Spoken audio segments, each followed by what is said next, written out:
better to leave the feather in. Down the road, you're going to have a lot fewer problems. So how do you handle it? Well, if the feather is not bleeding, there's probably going to be some blood on the bird's side, but if it's not actively bleeding, put him in a cage and watch him for a couple of hours. If it's stopped and doesn't restart within that time, just make an appointment. Have him looked at, make sure there's no other significant problems. You know, if he flapped and broke a blood feather, he could have bruised his wing or even something more serious. So still have him looked at.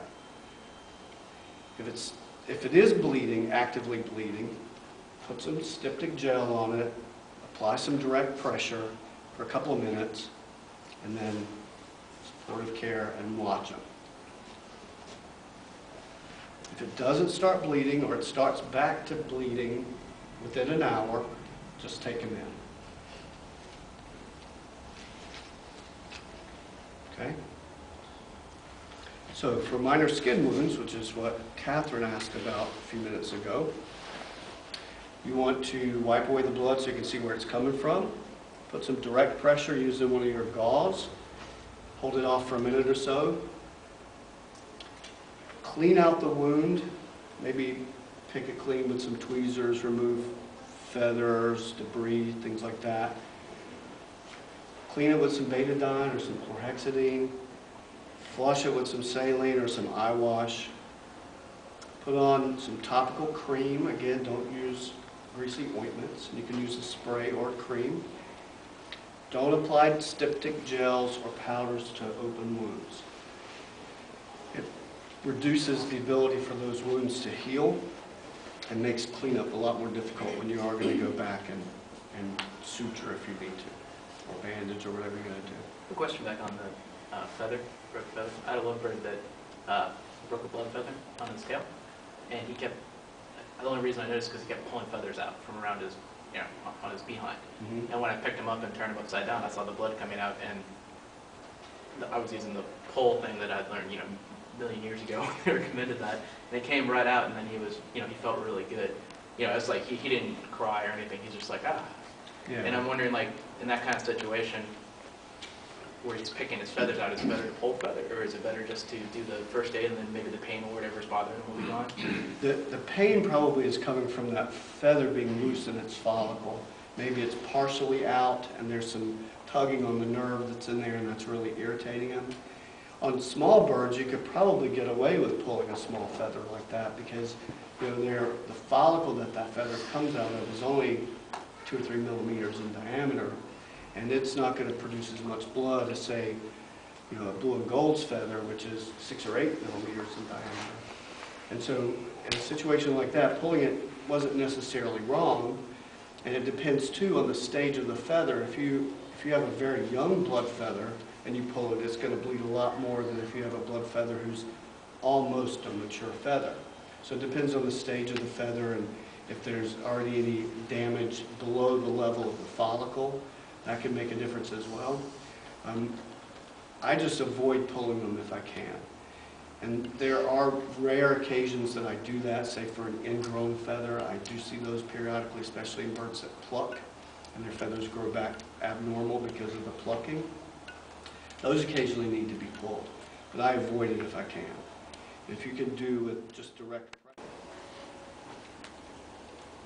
Okay, again, so after you give supportive care, you're going to want to have them seen by a veterinarian, make sure there isn't any other serious problems that need to be taken care of. Burns do happen. They can be very serious and even life-threatening. You can see them caused by exposure to high heat, a hot surface, steam, hot liquids. You can also see them caused by chewing on electrical cords. And then there are some chemicals that will cause burns as well, like acids, swimming pool additives, battery fluid, and then your strong bases are some household cleaners, ammonia, bleach, lye. I don't know if anybody has lye laying around anymore, but for minor or superficial burns, you can just do some first aid, but you do want to have your bird seen. And extensive burns should just be seen immediately. There's no first aid recommended. So for minor burns, if it's a hot liquid or a surface burn, something like that, You want to immerse it in some cool water or spray it with some cool water to alleviate the pain. There are some topical creams that do help, like the Soother spray and Soother cream does make it feel more comfortable. For acid burns, you want to make a paste of baking soda and water and put that directly on the wound. If it's an alkali burn or base burn, you want to put some light coating of vinegar on it. And for hot grease burns, put on some cornstarch or some flour before you rinse it with water, and that'll absorb the grease that's on the skin.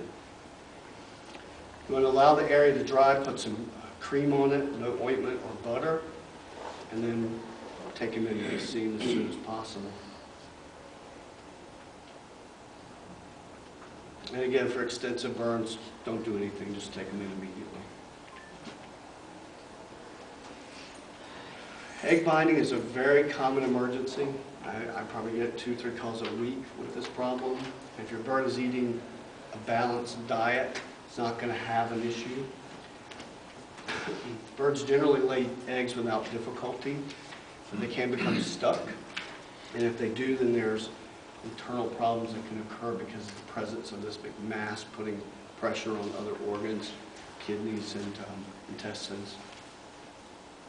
So if your bird has a history of laying eggs, being egg-bound, or is a female and she's showing these symptoms, then you need to assume it's egg binding first, because that's going to be the most detrimental problem that a female bird's going to have. If she's weak or depressed, sitting fluffed, she might be in the bottom of the cage. There may be some swelling in the abdomen. She might be straining. She could have weakness in her legs, and then that's because it's putting pressure on the nerves that supply the legs. If she's panting or having difficulty breathing, or if you actually see an egg or some red tissue on her vent, you just need to pick her up and go to the vet right then. So how do we deal with egg binding? You can do some home treatment, but you don't want to put off taking her in too long, because it can become life-threatening pretty quick. You want to give her general supportive care, put her in a heated cage, make sure she has fresh food and water. It helps to increase the humidity, so you can steam up a bathroom, or you can use a warm air humidifier to steam her in her hospital cage. Don't attempt to take the egg out or express it. This can be fatal if it's not done correctly. If she doesn't pass it in 24 hours, I give her 24 hours. If it's not out by then, bring her in. Broken bones. Typically we see leg fractures or tibiotarsal fractures from leg bands getting caught on stuff, getting stepped on. Can also see fractured wings, fractured feet and toes, and even beak fractures if they fly into a window. The signs are going to be dependent on what's broken. If it's a broken leg, they might be holding it up, or they might be refusing to climb. If it's a broken wing, then